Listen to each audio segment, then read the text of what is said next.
Hello, and welcome to the Vercammen Law Office Legal Podcast. This edition, we look at the dangers of these online wills and powers of attorney not prepared by a real licensed attorney.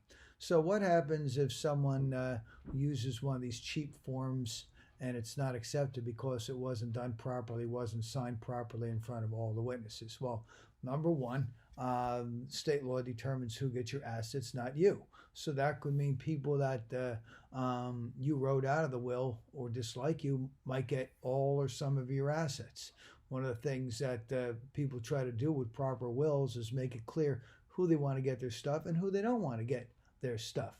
Also, many people now prefer to leave assets to grandchildren, friends, or charities rather than non-working children. Number two, if the will is not admitted to probate, then there's substantial additional work and expenses required to qualify an administrator, such as a surety bond and additional, court costs and legal fees.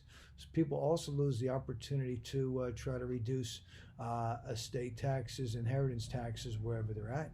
Um, if um, if there's minor children, a judge determines who gets custody. And it's a stranger, a judge, who determines that. So someone who might not be appropriate to become the guardian could apply to the court to become the guardian.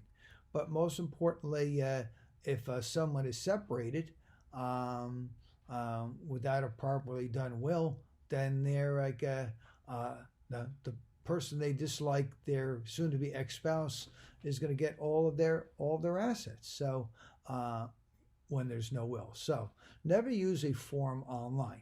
Nobody intelligent tries to do their own electrical work on their home anymore, or even to change their own oil. Have a professional do it right.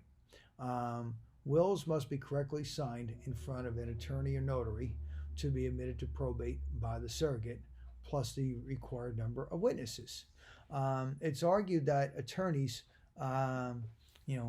guard and help people guard against undue influence, duress, and coercion in the signing of the will. Also, the face-to-face attorney assistance may allow clients to better understand options and minimize taxes and expenses. So, don't try to get these documents done yourself.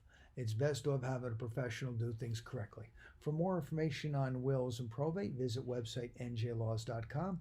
And for representation, contact Ken Vercammen's office in Edison at 732-572-0500. Thank you.